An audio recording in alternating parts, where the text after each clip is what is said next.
So a big thing that a lot of new people to Colorguard always ask is, what do I need in order to spin with my own flag? How do I put it together? What's the best video for taping? Where do I get my silk? Where do I get my pole? What are the weights that I should use? All those sorts of things. So today I'm going to completely start from scratch, and I'm going to show you guys and tell you guys where to get this equipment from, and then show you how to put it together.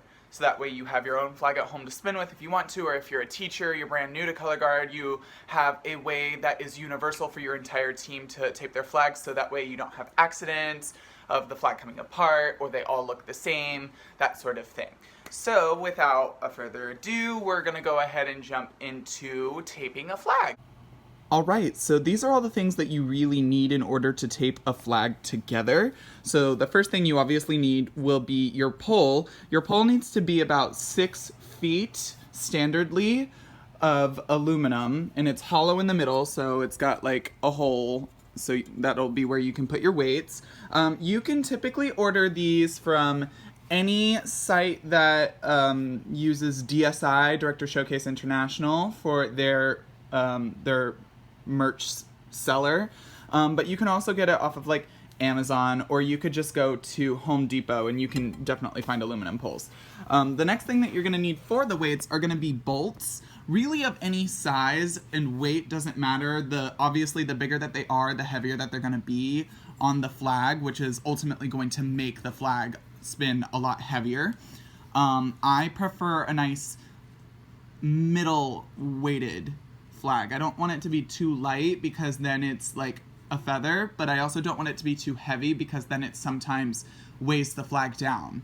So these are a pretty good size of bolt right here. I don't really know what the length is or anything, and I don't have a ruler with me, so I couldn't tell you even if I wanted to, but the one thing I do know that you're always going to want to do is whichever side the silk is on always needs to be the heavier side. So you are going to put the longer bolt on the side that has the silk and the shorter bolt on the side that does not have the silk, or the pole side. One thing to note is you should always have weights in the flag, otherwise it's not going to spin, and also you do want to have weights in both ends of the flag, otherwise it's going to spin very wonky and it's not going to get the full amount of rotation every single time.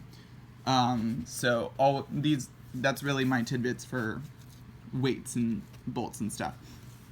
Obviously, the things you're going to want on the end of the pole are going to be your crutch tips. Really and truly, you could probably find these at Walmart or Home Depot. You could probably buy them off of Amazon. Whenever you buy them from DSI, they do send you their own crutch tips, but I do not prefer them. They tend to be super skinny and difficult to work with. I prefer these that are like actual crutch tips. So it's totally up to whoever is in charge as to which ones they want to use, but that's just my personal preference. And then obviously you're going to need electrical tape to piece everything together, make sure everything's held in place and all that kind of stuff. And then obviously the silk, so that way you have a flag.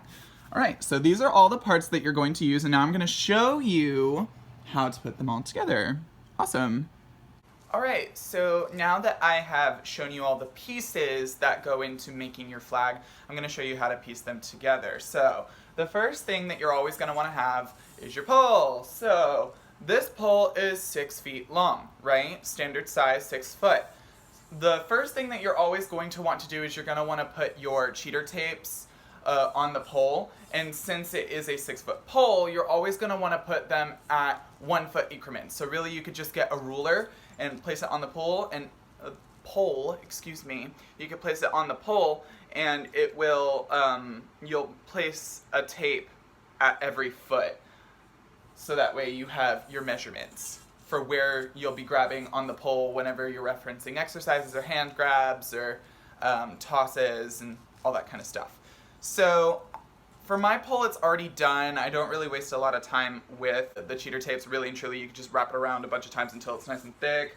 That, and also this has tape all over it, and I didn't feel like untaping this entire pole just to get to the cheaters, which are already at the right measurements. So this is what they look like, just nice and thick, so that way you can actually feel them. it's good to have them inside the silk too. A lot of people do forget to put them inside the silk, but there are some tosses and catches that reference the use of cheaters inside the silk. So it's up to you whether or not you want to put the cheaters inside the silk, but that is pretty standard. Also, you don't have to have cheaters on the pole either. If you're going for an aesthetic that has a nice clean pole, you can do that as well. But really and truly, if you're going to do that, make sure that your members are well trained and that they know where to place their hands on the pole for weight of toss and catch and all that kind of stuff. But for most new organizations or high school organizations, you are going to want to have the cheaters. All right, so let's get into taping the bolts in first. That should be the next step. So, like I said, you're going to want to put the heavier bolt on the side that's going to have the silk, and for me, that's going to be this side of the pole. So, the first thing that you're going to want to do is you're actually going to want to tape the bolt itself. So, because the bolt is metal and because the pole is also metal, anytime you toss, if you don't have this bolt pretty taped down, it's going to make that sort of sound, and it sounds clankety. If it drops, it's really obnoxious and obvious. So you really want to try and avoid as much sound as possible when it comes to taping the bolts.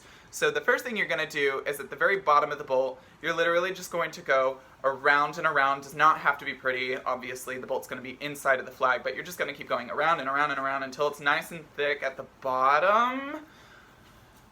And then you'll tape just enough up the rest of the body of the bolt that it's covered with tape, and that eliminates the coverage of the metal. And then what you're going to do after that, once it looks all nice and taped, you're going to just fit it inside the top of the pole here, and you're going to want to tape it down to the actual pole. What I like to do is I like to do the crisscross method. So the first thing you're going to do is you're going to make a plus sign when you tape it. Not a very good plus sign, but it's going to look like this, where it's one straight, one across. And then when you're done with that, you're going to do an X as well in the opposite. So another plus sign, really just going in the corners this time. And then you've got this great coverage on top, so whenever I hit the pole, you hear nothing. Look at that. Then, just to kind of make sure everything is placed down, again, not trying to be pretty here, you can just wrap it nice and tight down. I usually just go down once and then back up.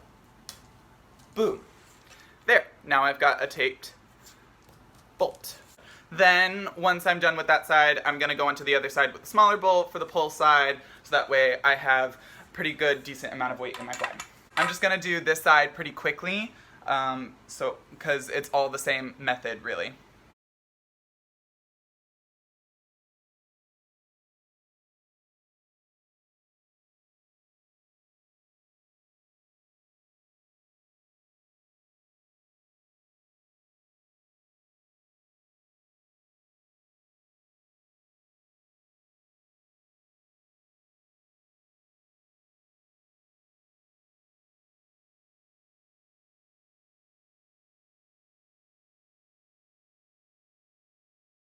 Boom! Now I got both sides taped with the bolts in. There's no clankety clank, nice and strong and sturdy. So the next thing that I'm going to want to do is I'm actually going to want to put the silk on now. Once I get rid of this ugly tacky mess down here. Oh my god, what is happening? Hello? Alright, so the next thing I'm going to do is I'm going to put the silk on. Now, before I even put on this beautiful silk, which is actually from my high school winter guard from my senior year on the varsity team, we did a show about hypnosis, and this was a beautiful flag that we used. I love this show. I kind of stole it.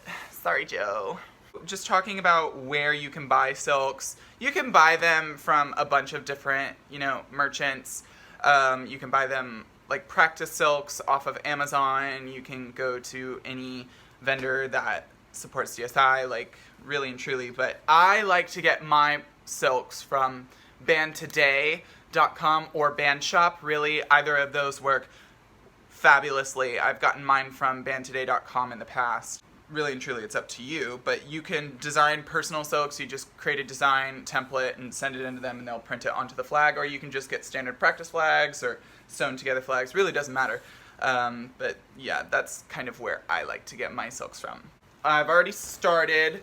Now, whenever you tape a flag onto the pole, for this kind of silk, there are several different kinds of silk. For a flag that has a tail and it's not squared off, there's the end that has a point to it, and then there's the rounder side of it up here. You always want to have the pointed end at the bottom.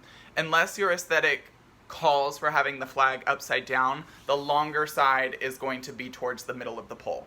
The first thing that I usually do is I make sure that the silk is pretty evenly distributed from the top of the pole all the way down to the middle or the tab. I always like to have a little bit of like this little slip that they have started using on silks, so that way you can tape it down to the pole without it coming undone. I like to have it folding over the top of the bolt just a little bit, so that way I can tape it down.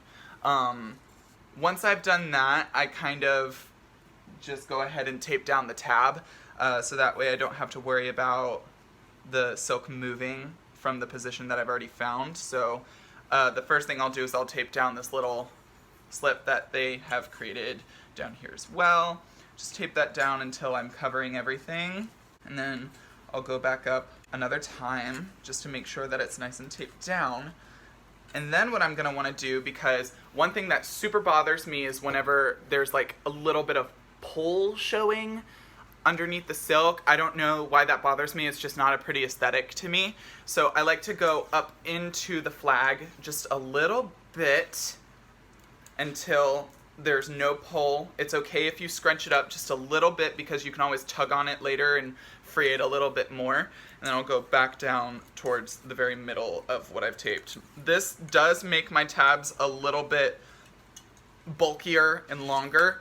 Some people like to have very small tabs. I like to have mine pretty decently lengthed, because I like to have my silk attached to the pole. I do not want my silk to come undone. That bothers me whenever that happens, because then I'm wasting time trying to get it back together. Sometimes you have to do a quick job and it just makes it look tacky. So I like to have this. Now, it is bunched up just a little bit because of how much I went up into the silk, so all I have to do is I have to just yank on it twice and it frees it up just a little bit, and there's no pull showing, so it doesn't look like a mess. Now, going back up to here, at this point, the top is still free. So a big thing that a lot of people do whenever they tape their flag is they do this. It starts to roll up a little bit. So it's like this down at the tab, it looks pretty clean, but then as you start going up to the top, it's started to twist around the pole and it's not even. So what you want to make sure that you do is you make sure that the seam of the flag is straight across the entire time. Sorry, it just told me that I had like 20% left on my phone. It's fine. Yeah, you want to make sure that the seam of the flag is the same all the way across. You don't want to have it like rotated around the flag. Once you've done that, you can go ahead and tape the top part down before you put on the tip. You always want to make sure that the flag is taped to the pole itself before you even worry about the crutch tip. And I do the same thing at the top. I really hate to have my silk showing, so I go ahead and tape a little bit into the silk, and then I give it a small little tug to free it up a little bit, and then boom, I have now taped my silk to the pole. And it's okay if this right here is showing off just a little bit, because I'm about to put my crutch tip on it anyway, so it doesn't even matter. Now, we're at the stage where we actually can put the crutch tip onto the pole. So I'm gonna go ahead and just slip that on there, push it down with the heel of my hand, make sure it's nice and tight. If you were on like a hardwood floor, you could take the flag right here and you could just go boom, boom, bang it on the floor, get it nice and in there. But I don't have that, and I have carpet here, so I really don't want to do that because my neighbors downstairs would kill me. I think I got this on here nice and tight, so it doesn't really matter to me anyways. Now, the thing you're going to want to do, now that this is nice and tight on there, is you're going to do the exact same pattern that you did with the bolt underneath the tip, and you're going to do the crisscross pattern. You're going to do one plus sign and make sure that it goes a little bit onto the pole as well. So when I've taped this right here, it goes all the way down to here, so that way I'm connecting the crutch tip to the pole. Just a little bit for a little bit more stability. And then I'm going to go crisscross. So awesome. Now this time you can actually see the crisscross pattern. See how these corners are still open a little bit? That's where you're going to put your X. So we just did the plus sign, now we're going to do our multiplication sign. Do the exact same thing. Make sure that specifically on the top of the crutch tip, there aren't any like pieces of your crutch tip that are showing. It's okay if they show on the side because we're about to go around it, so you can actually cover it up, but on the top you want to make sure that it's already covered. And boom. So see how it's pretty covered on the top, not so much on the side. I've got a little bit right here, just like a little sliver that's still showing and all that. But again, that doesn't matter because the next step that we're going to do is we're just going to start right at the top of the bolt, or not the bolt, excuse me, right at the top of the crutch tip. And I'm just going to go around and around and around down into the pole. And then I'm going to go back up all the way to the top. And boom, I just taped the crutch tip. So there's my top crutch tip, nice and taped. Looks pretty even. This flag silk is not going anywhere. It is like stuck on there. And then the tab's already done. So really and truly, I could spin like this, but I also have to do the other crutch tip. So I'm gonna do that super duper quick. And then that will be the end of the video.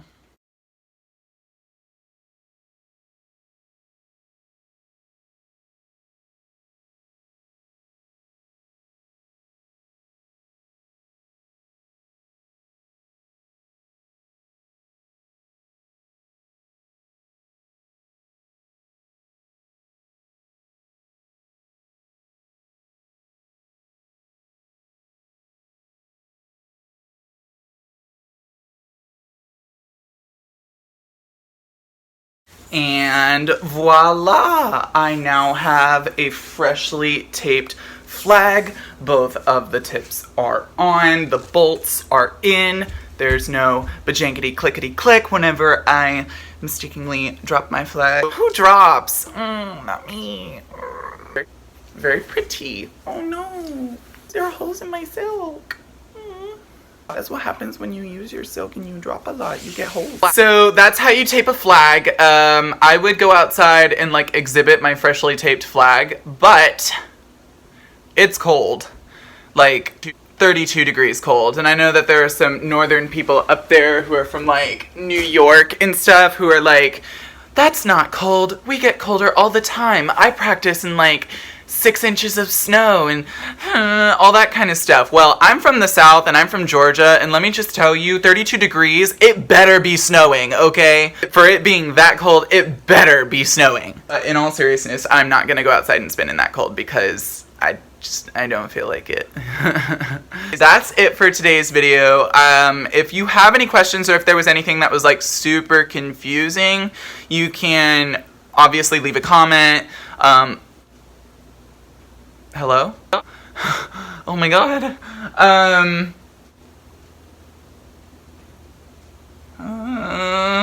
Yeah, you can leave a comment if you have any questions regarding taping the flag or anything like that. I will be doing a video on taping both rifle and saber. They're just a quick disclaimer, and I'll do this disclaimer again when I get to these videos. These are my personal way of taping the equipment from experiencing, like having experience spinning in multiple different shows. These are the ways that I think it's best to tape my equipment because they tend to last all season long rather than me having to tape it like 5 times in the course of just a couple months, because that irritates the ever-living crap out of me. It's a waste of tape and it breaks your rifle and your saber. And I do realize that there are going to be several different ways of taping equipment, and there is no one way to do it, just like there is no one set standard technique all the way across the board for any form of color guard or dance or blah blah blah blah blah.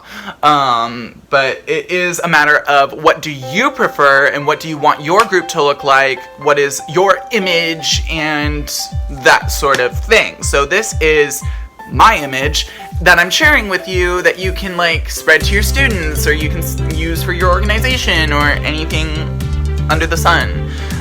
So that's gonna be it. Thank you for watching. I hope that you find this video very helpful. Yeah, have a great day. Bye.